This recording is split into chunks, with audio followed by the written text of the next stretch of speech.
Pilpres 2024 kian memanas. Bakal capres dari Koalisi Perubahan Anies Baswedan akhirnya menjatuhkan pilihan pendampingnya pada Ketua Umum PKB Muhaimin Iskandar atau Caimin. Usai deklarasi, Anies Caimin mengungkap bahwa akan mengejar elektabilitas di kontestasi 2024. Pasalnya, dari sejumlah survei di bawah kepemimpinan Muhaimin, PKB mampu mengantongi elektabilitas tinggi bersaing dengan Partai Golkar dan Nasdem. Selain itu, PKB juga dekat dengan pemilih dari kalangan Nahdlatul Ulama atau NU yang mayoritas tersebar di Jawa Timur di wilayah yang belum dikuasai Anies. Berusaha meyakinkan teman-teman dari partai lain, tetapi bukan bergantung partai lain, bergantung teman-teman kita sendiri untuk meyakinkan masyarakat dan rakyat. Sehingga kalau elektabilitas kita berdua ini naik, kemudian terjadi proses sosialisasi gagasan yang efektif, saya yakin teman-teman partai-partai akan tertarik. Pertama kali ya di kita di periode ini. Jadi perlu waktu, tapi pengalaman kami di Pilkada Jakarta, kami belum pernah nomor 2 atau nomor 1 di survei, tapi ternyata kenyataannya berbeda dengan yang disurvei. Sementara Ketua Umum PBNU menegaskan organisasinya tak ikut campur dalam politik praktis mendukung bakal capres dan cawapres. Karena itu PBNU memastikan tak ada satupun bakal capres dan cawapres yang boleh mengatasnamakan NU. Bisa tegaskan sekali lagi di sini bahwa tidak ada calon atas nama NU. Saya ulangi ya, tidak ada calon atas nama NU. Masih perlu diulangi lagi tidak ini? Jadi kalau ada calon itu ya atas nama kredibilitasnya sendiri, kapasitasnya sendiri, track recordnya sendiri dan seterusnya. Tidak ada atas nama NU. Kalau ada klaim bahwa kiai-kiai PBNU merestui, itu sama sekali tidak benar karena tidak pernah ada pembicaraan di dalam PBNU mengenai calon. Sama sekali, selama ini sama sekali tidak pernah ada pembicaraan di PBNU tentang calon-calon presiden. Meskipun ditinggal PKB, bakal capres Koalisi Indonesia Maju Prabowo Subianto menegaskan tidak ada lara dalam demokrasi. Hal ini disampaikan Prabowo usai Partai Gelora resmi mendeklarasikan dukungannya kepada dirinya. Prabowo juga menambahkan, dalam demokrasi ada pertemuan dan perpisahan. Pelipur-lara, demokrasi itu tidak ada lara-laraan. Nggak ada lara-laraan. Demokrasi adalah suatu proses diskusi, bertemu, kadang-kadang berpisah, ya.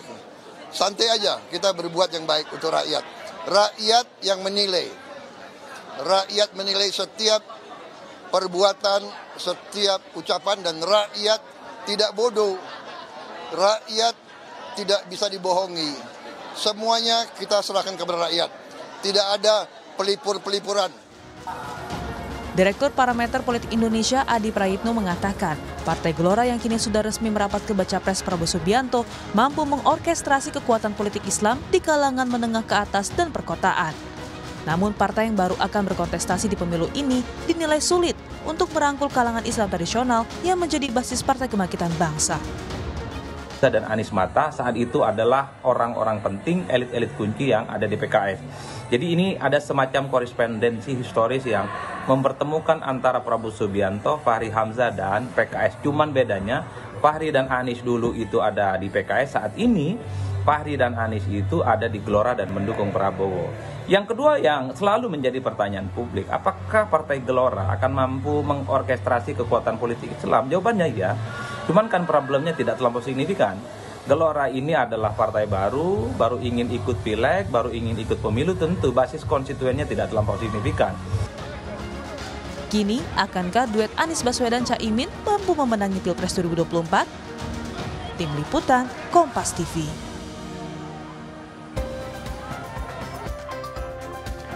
Deklarasi Anies Baswedan dan Muhaimin Iskandar atau Caimin sebagai bakal calon presiden dan bakal calon wakil presiden menuai sorotan. Dalam koalisi ada yang ditinggalkan, ada juga yang bertahan. Lalu apakah duet Anies-Caimin mampu mendongkrak elektabilitas keduanya? Dan bagaimana elektoral Anies Baswedan setelah memutuskan untuk meminang Caimin? Apakah ini strategi Anies untuk mendapatkan suara Nahdlatul Ulama atau Nahdien, basis Jawa Timur? Dan bagaimana Gerindra usai ditinggal Partai Kebangkitan Bangsa atau PKB? Apa strateginya? untuk meraih suara kalangan Islam terutama di Jawa Timur. Kita akan membahasnya pagi hari ini dalam dialog Sapa Indonesia Pagi bersama sejumlah narasumber, yakni Wakil Sekjen PKB Saiful Huda, anggota Dewan Pembina Partai Gerindra Andre Rosiade, dan peneliti komunikasi politik Universitas Airlangga Surabaya, Jawa Timur, Suko Widodo. Selamat pagi Bapak-bapak. Pagi. Baik. Pagi. Ya. Pagi Bang Hudas, pagi Radi, pagi Mbak Suko Widodo. Ya. Saya ke Partai Kebangkitan Bangsa dulu, ke Mas Saiful yang katanya menyelingkuhi Gerindra. Nah, kenapa nih akhirnya melabuhkan pilihannya ke Anies Baswedan? Bagaimana dengan koalisi yang sudah dibentuk sebelumnya, Mas Huda? Ya, yang pertama untuk Mas Andre, kita ketemu di momentum yang berbeda. Untuk kali ini kita belum berjodoh karena sudah 1 tahun lebih konstituen PKB meminta kejelasan, tapi kita bisa memahami Pak Prabowo belum memutuskan juga. Inilah dinamika politik sebagaimana disampaikan oleh Gus Imin dan Pak Prabowo sendiri. Demokrasi tidak ada dendam, di demokrasi ada pertemuan dan ada perpisahan. Tapi kita bisa memahami suasana yang semacam ini.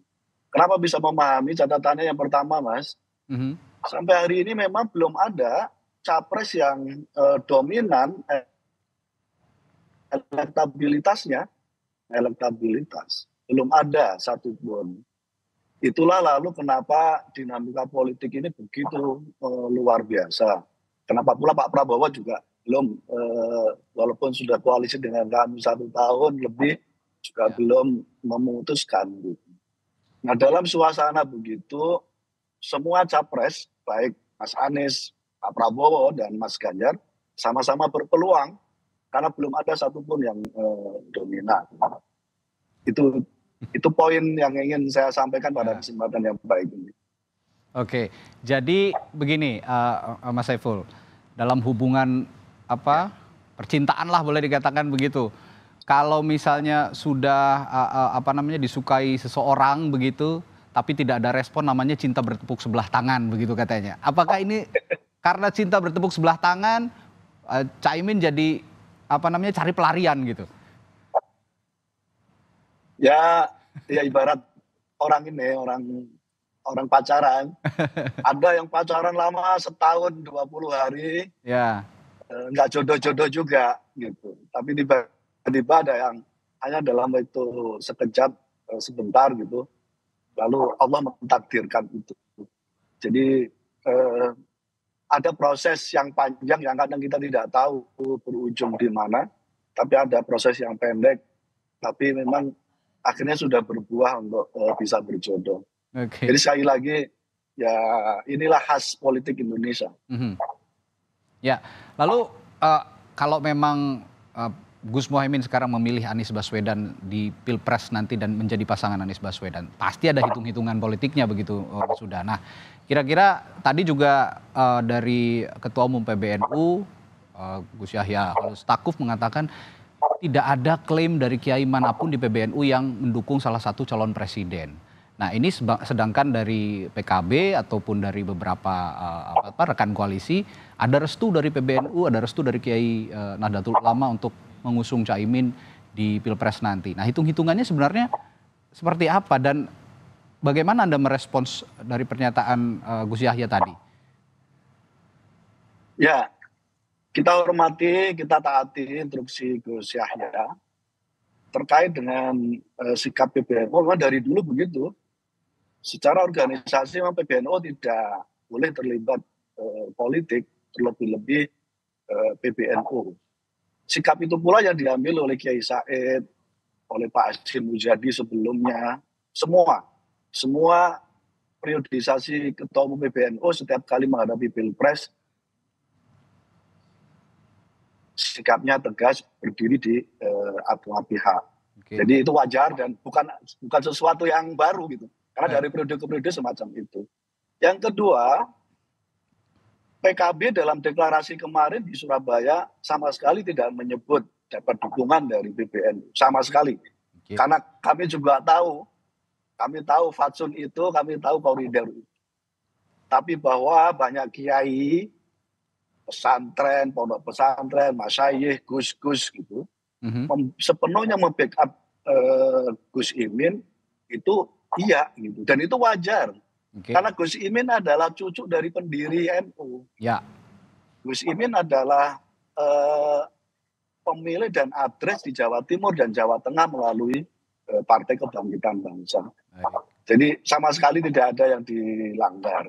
Yang ketiga, pasca reformasi setelah zaman Orde Baru yang otoriter, ada kerinduan warga NU untuk menyatukan kekuatan politik. Ya. Dan itu pernah difasilitasi oleh PBNU membentuk yang namanya PKB.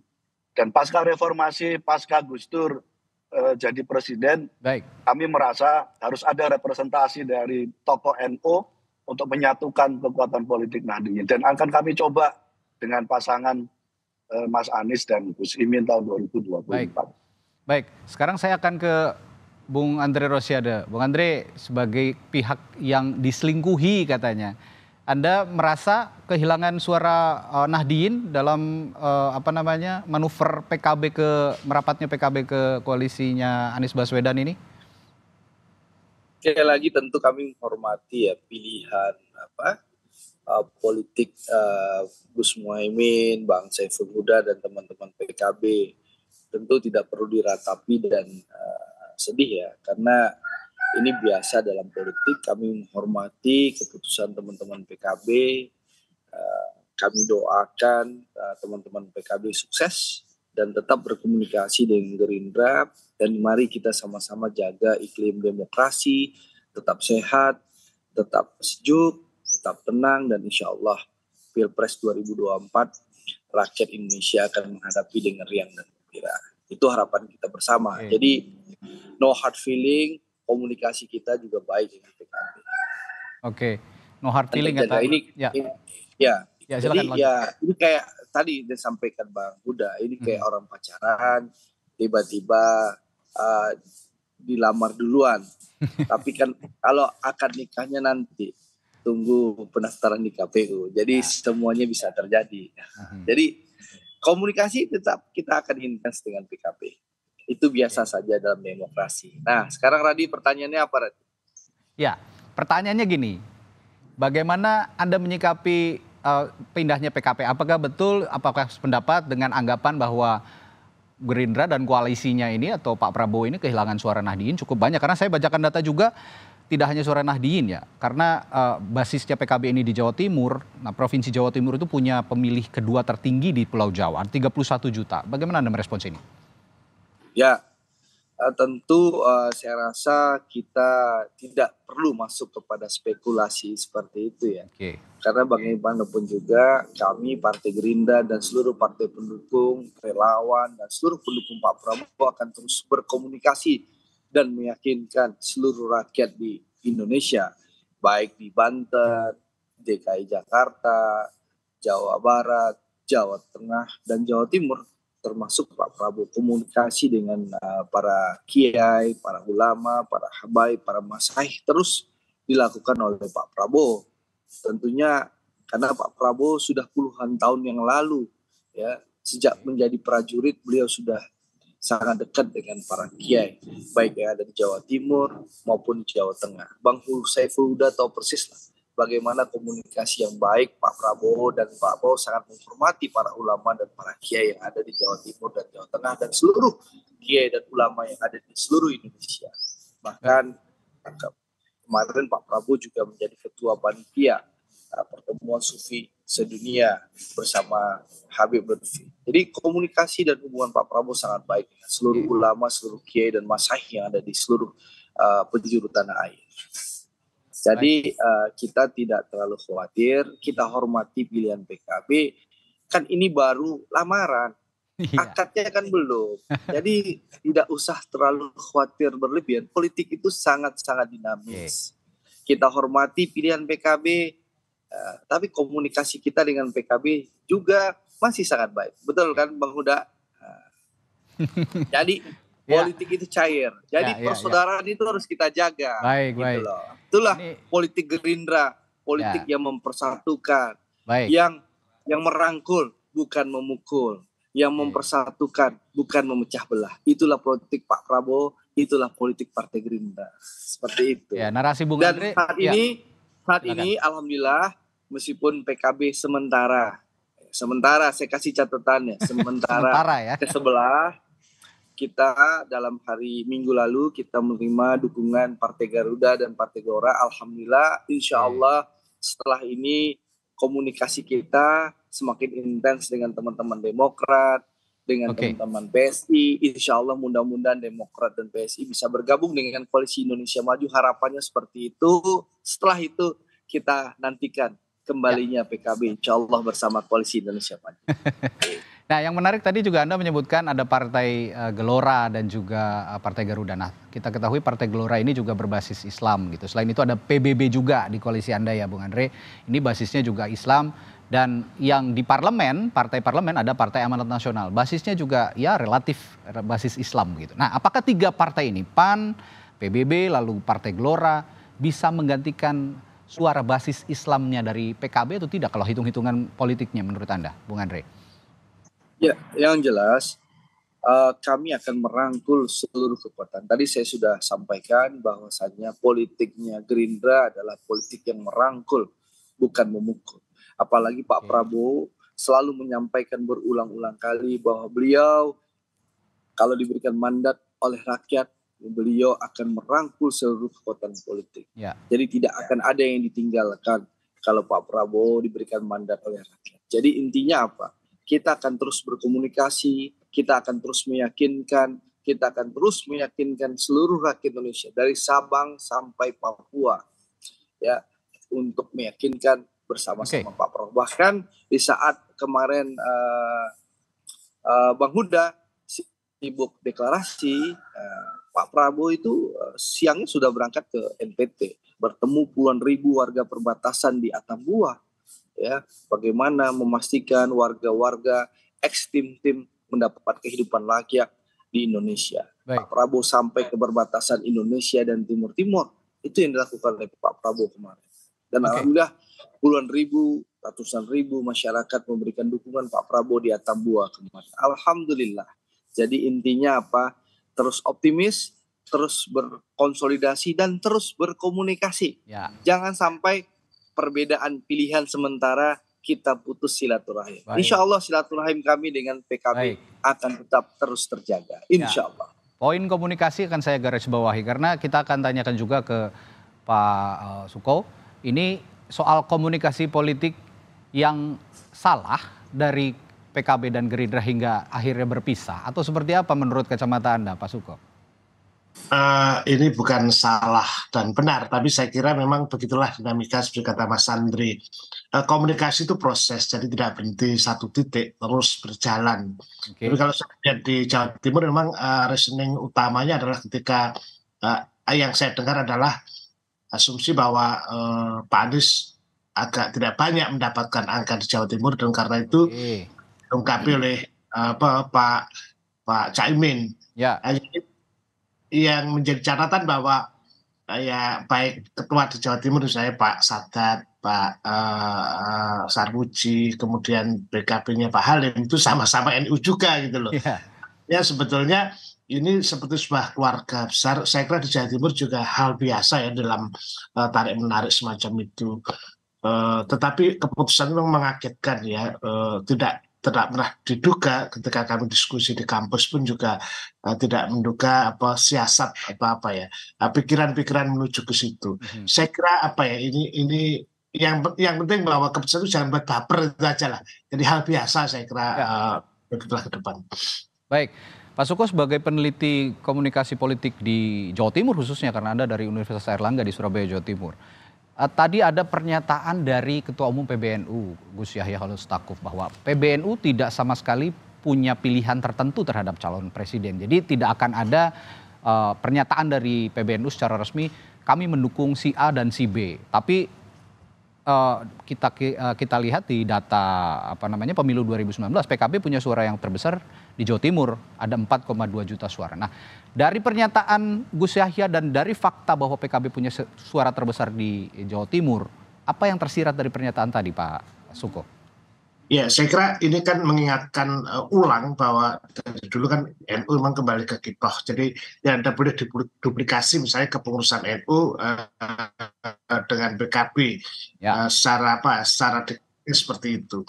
Nah, ini sekedar mengingatkan agar mungkin PKB tidak mengklaim bahwa seperti yang diingatkan bahwa tidak ada klaiman terhadap partai yang didukung oleh NU, meskipun prakteknya di lapangan tentu saja ini tarik menarik itu antar pihak itu tetap ada ya dalam praktik ya, tapi setiap klaim yang dimunculkan selalu pada kalimat-kalimat seperti itu. Ya, artinya dari pernyataan Gus Yahya tadi belum ada jaminan 100% bahwa warga Nahdien ini sepenuhnya akan mendukung Anies Baswedan dan Muhaimin Iskandar, begitu Pak Suko? Dari dulu kita lihat misalnya P3 ketuanya Bu Cinta, beliau juga dari keluarga pendiri NU itu pun juga ada dari P3 misalnya. Artinya apa? Artinya memang NU untuk semua pihak, tidak ada klaim-klaim seperti itu dalam praktek juga. Tetapi memang kelompok-kelompok itu pasti selalu ada lah.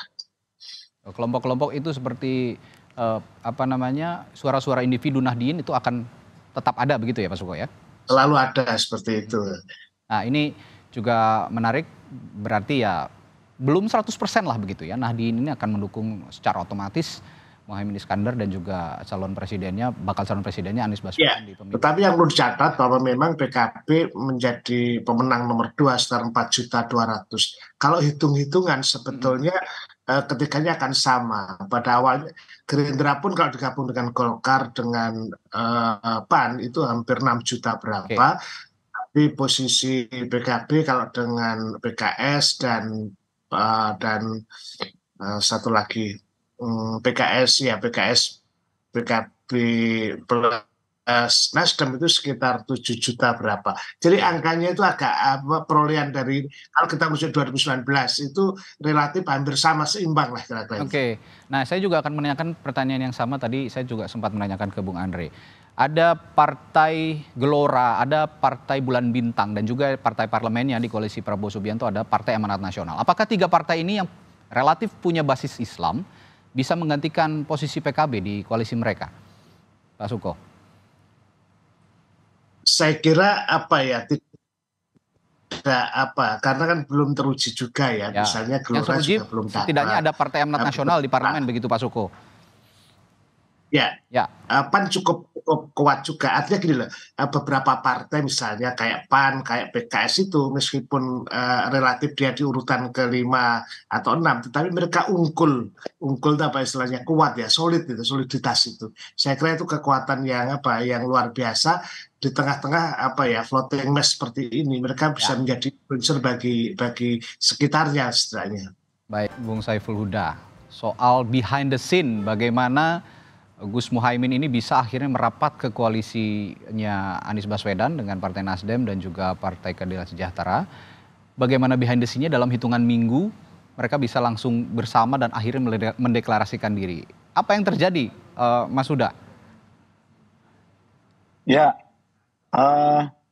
sebenarnya tepatnya ada 1 hari, tepatnya tanggal 28 Agustus, ada 2 peristiwa yang saling bertolak belakang memang. Oke.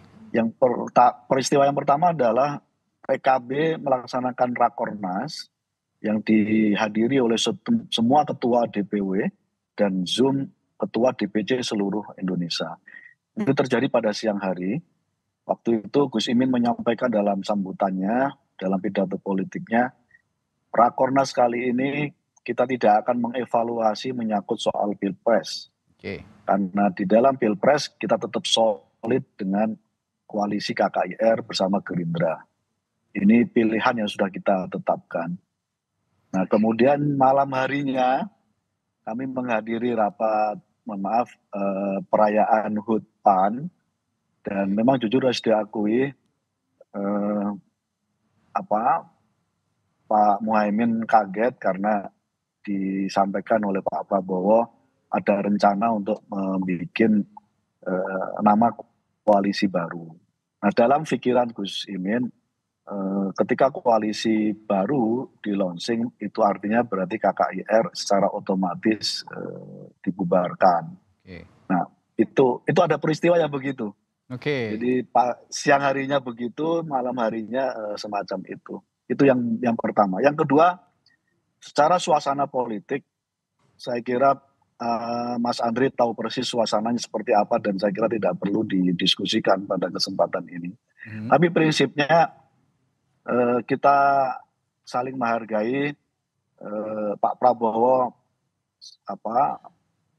berkesempatan ingin secepatnya melaunching koalisi baru, kita hargai karena mungkin Pak Prabowo punya hitungan politik yang sudah dihitung oleh beliau dengan koalisi Indonesia Maju itu.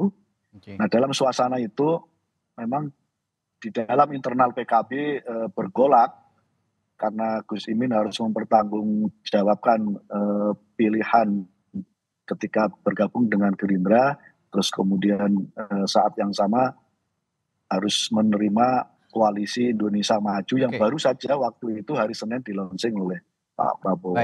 Nah, dalam situasi yang semacam itulah semua ketua DPW, para kiai meminta pertanggungjawaban. Yang waktu itu kami memutuskan untuk istilah santrinya itu mauquf.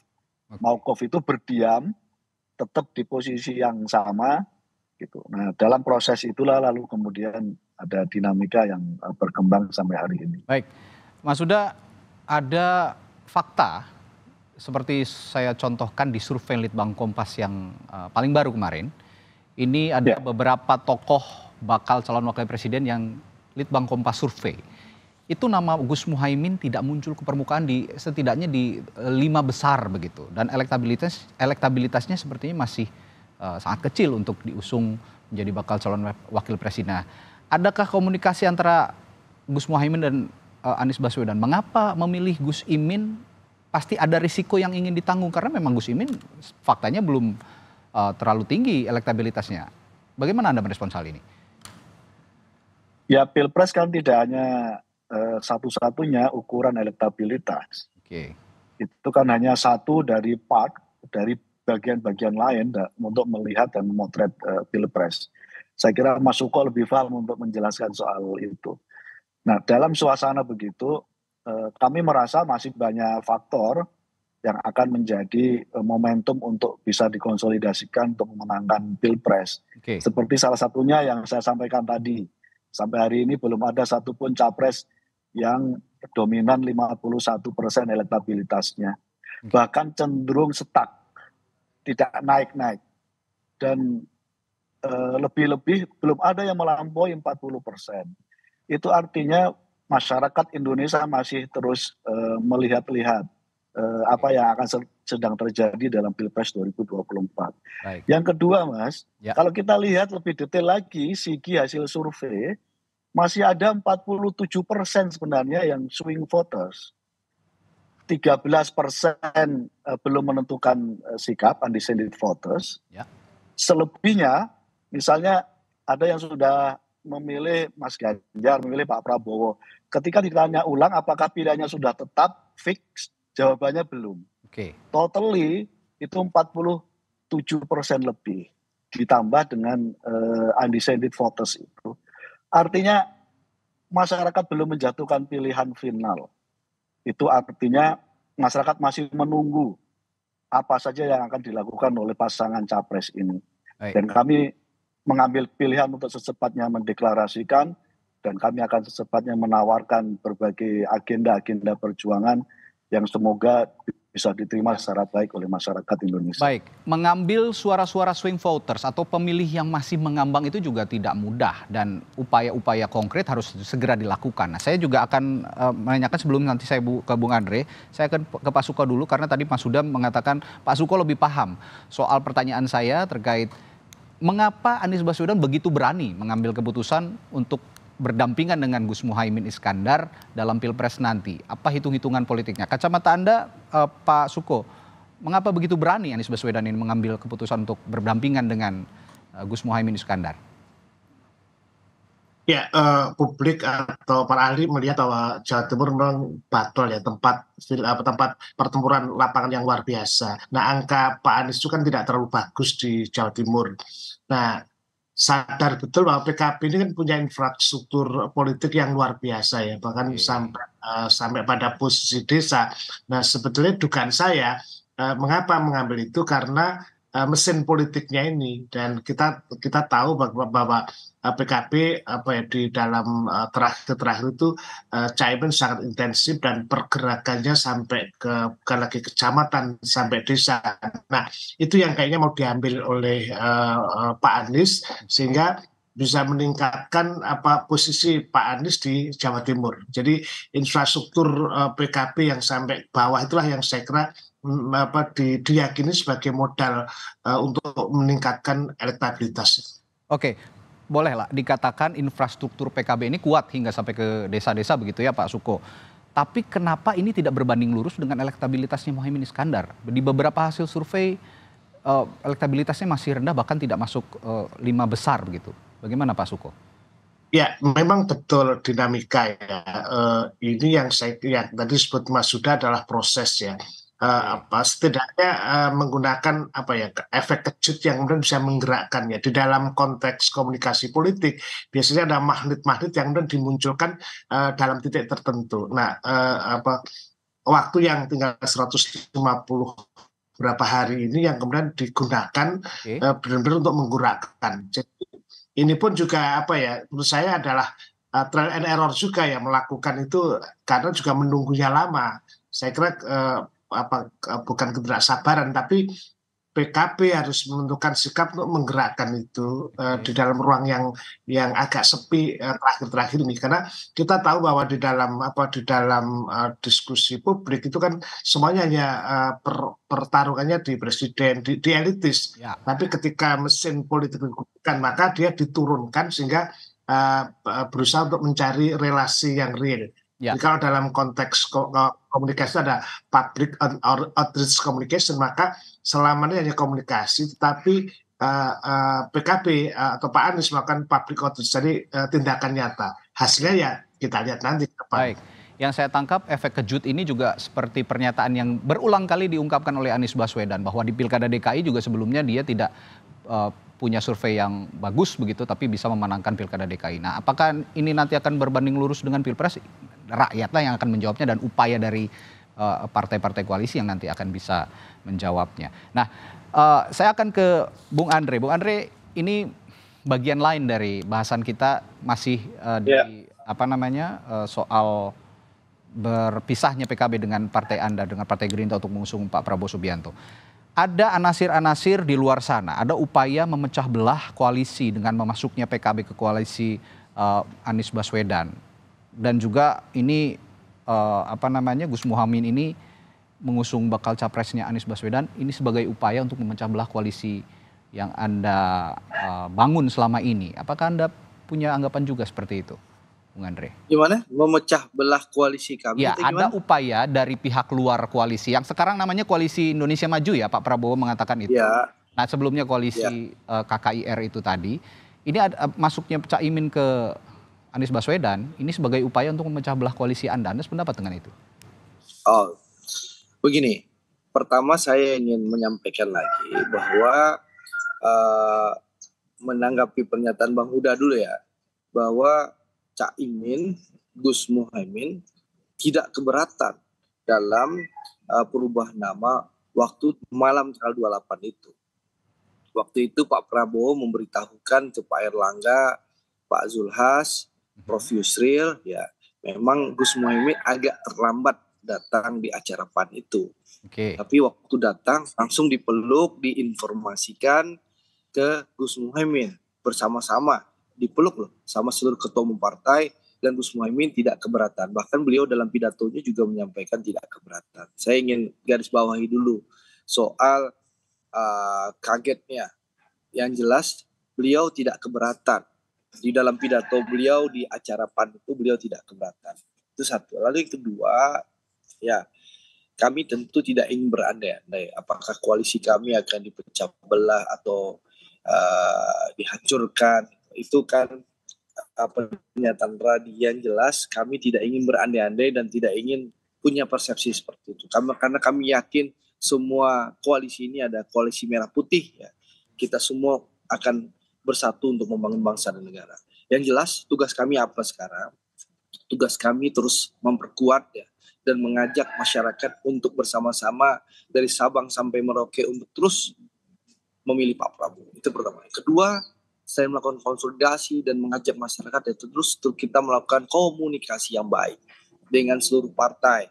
Sekarang ada Partai Demokrat, PSI yang belum menentukan putusan. Insya Allah kita akan terus komunikasi dengan Mas AHY, dengan Pak SBY, dengan seluruh petinggi Demokrat kita akan berkomunikasi. Lalu dengan teman-teman PSI kita akan terus berkomunikasi. Dan tentu komunikasi kita tidak akan putus dengan teman-teman PKB. Karena kami meyakini jodoh pasti bertemu. Insya Allah ini soal dinamika saja. Saat ini ta'arufnya Pak Prabowo terganggu dengan lamaran Mas Anies. Tapi insya Allah ini kan belum ijab kabul di KUA atau di KPU. Jadi insya Allah seluruh politik itu sangat dinamis. Kita tunggulah tanggal mainnya insya Allah. Bung Andre, ini keceplosan atau memang betul faktanya seperti itu? Katanya barusan Bung Andre berkomunikasi dengan AHY. Jangan-jangan Partai Demokrat sudah positif nih akan bergabung sama Partai Gerindra? Maksudnya kami akan berkomunikasi.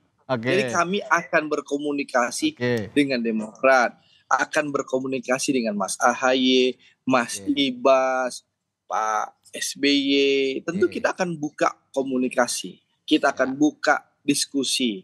Karena kan kita ingin merangkul, bukan memukul. Kita ingin mempersatukan, bukan memecah belah. Karena politik kami itu, politik Gerindra itu berdiri sama tinggi, duduk sama rendah.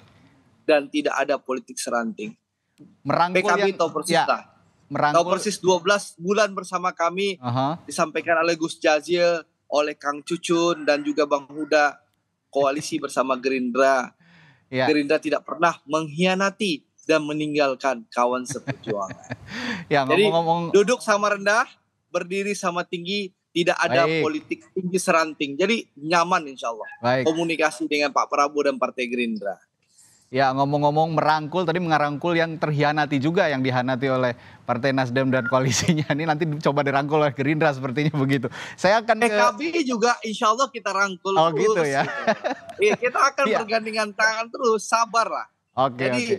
Jadi intinya sekarang Mas Radi, jangan sampai kita perbedaan pilihan, perbedaan pendapat, perbedaan koalisi menyebabkan perpecahan dan ketidakharmonisan di antara kita.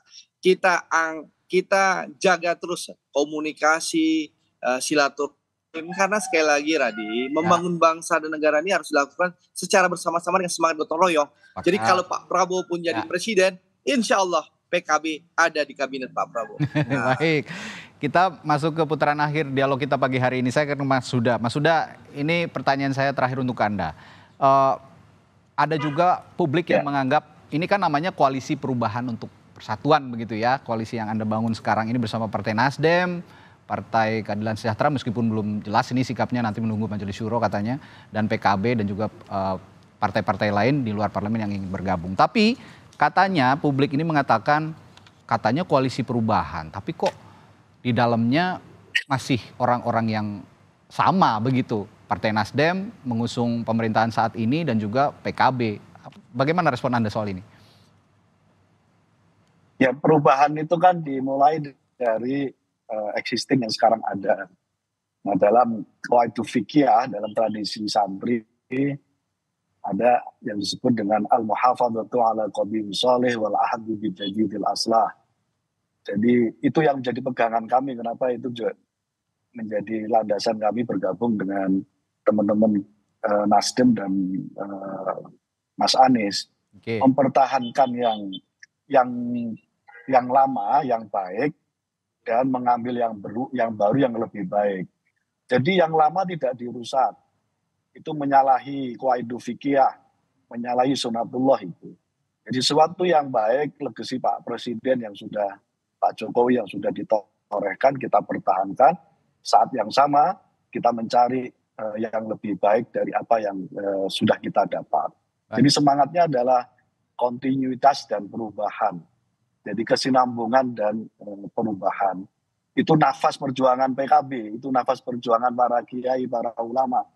Jadi itulah kenapa NKRI tetap berdiri, karena bagian dari cara kami untuk merawat yang sudah ada dan terus mencari yang terbaik dalam kehidupan bernegara dan di bangsa ini. Baik, terakhir ke Pak Suko juga. Pak Suko, ini saya akan tanyakan upaya apa yang bisa dilakukan untuk kedepannya menjelang Pilpres terutama dari pasangan ini, Anies Baswedan dan Muhaimin Iskandar, untuk mendongkrak suara mereka di Pilpres 2024 nanti, Pak Suko. Iya, suara perolehan pemilu atau legislatif tidak selalu signifikan dengan perolehan pilkada atau pilpres apalagi. Nah, yang dibutuhkan dari pilihan pilkada atau pilpres adalah personality. Jadi yang dinilai adalah orang, tidak lagi kelembagaan. Itu yang menjadi catatan penting. Karena itu memang tugas besarnya PKB adalah menggerakkan mesin politiknya sampai ke bawah. Tapi nanti pasti ada tekanan-tekanan bagaimana kemudian misalnya ucapan ketua NU, PBNU itu juga warning yang kemudian bisa meresistensi. Saya kira yang menjadi penting adalah bagaimana segera menggerakkan roda itu di lapangan.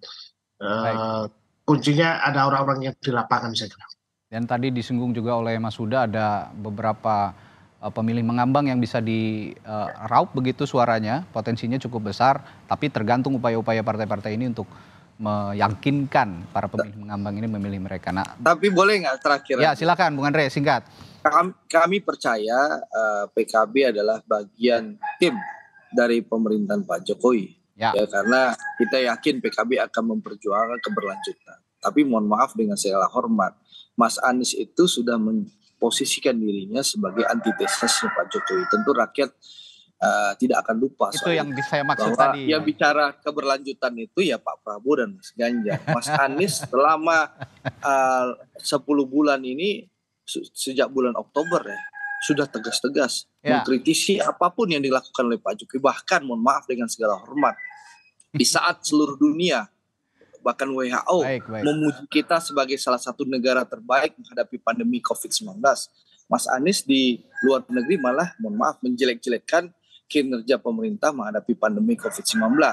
Di saat Pak Prabowo jelas akan mendukung dan melanjutkan permasalahan IKN, Mas Anies malah berputar-putar menjawab, bahkan mempertanyakan apakah IKN itu perlu atau tidak. Jadi masyarakat tentu jelas bahwa Pak Prabowo merupakan figur yang bisa melanjutkan pemerintahan Pak Jokowi.